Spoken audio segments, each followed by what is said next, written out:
Bonjour à tous. La session d'automne de l'Assemblée plénière des évêques de France s'est ouverte ce matin sous la pluie à Lourdes. Dans son discours d'ouverture, le président Monseigneur Pontier a souligné l'élan suscité par le pape François et son appel à vivre en cohérence avec la foi. Il a aussi évoqué la question de l'accueil des populations roms sans nier la complexité du sujet. Il a voulu souligner qu'une société ne se grandit pas quand elle refuse la fraternité. Et puis parmi les sujets d'actualité, Monseigneur Pontier a également parlé de la fin de vie, appelant à un respect total des personnes en fin de vie.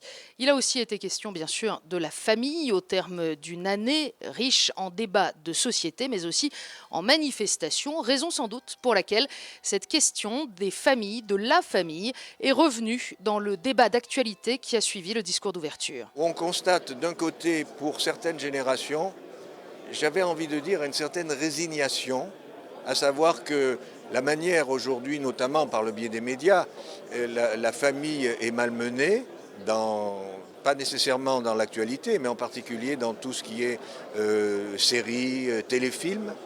Et en même temps, de l'autre côté, parmi la plus jeune génération, une réaction assez vive par rapport à tous les débats auxquels on a pu assister pendant le printemps. Donc c'est à la fois source d'espérance parce qu'on sent qu'il y a un mouvement de la part des jeunes qui ne sont pas prêts à accepter n'importe quoi. Et de notre côté, peut-être la génération, la mienne, et puis ceux un peu plus jeunes que moi, qui seraient en quelque sorte résignés en disant, ben voilà, aujourd'hui c'est comme ça, donc on n'a pas de raison de mener un combat d'idées, bien sûr, mais voilà, c'est comme ça. Et je crois que moi, ce qui me fait espérer, c'est de voir que beaucoup de jeunes réagissent autrement. Il y a d'abord une conscience commune qu'il y a là un chantier prioritaire. Et je pense que l'an prochain, comme il va y avoir le synode sur la famille, il va y avoir aussi les 20 ans de la lettre de Jean-Paul II sur la famille, aux familles.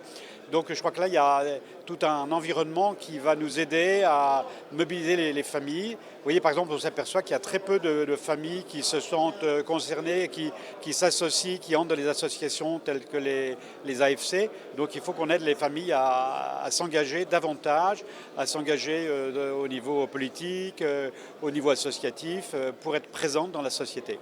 Et ma grande question, c'est que pourquoi sont-elles si peu nombreuses, adhérentes aux associations familiales catholiques, alors que toute notre activité pastorale dans les paroisses concerne les familles, avec les futurs mariés, les parents qui demandent le baptême pour leurs enfants, la catéchèse, nos établissements catholiques. Pourquoi sont-elles si peu nombreuses? Elles sont aussi très précieuses parce qu'elles sont présentes dans les unions départementales des associations familiales.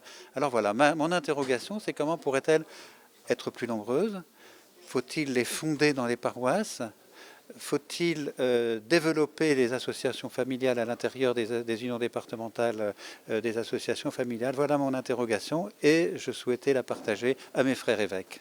Question familiale qui continue d'habiter, bien entendu, la réflexion des évêques, les évêques qui ont entrepris désormais leur programme de travail pour la semaine, au menu notamment plusieurs séances consacrées à la formation des prêtres, autrement dit au séminaire. Nous aurons l'occasion d'en reparler dans un prochain flash.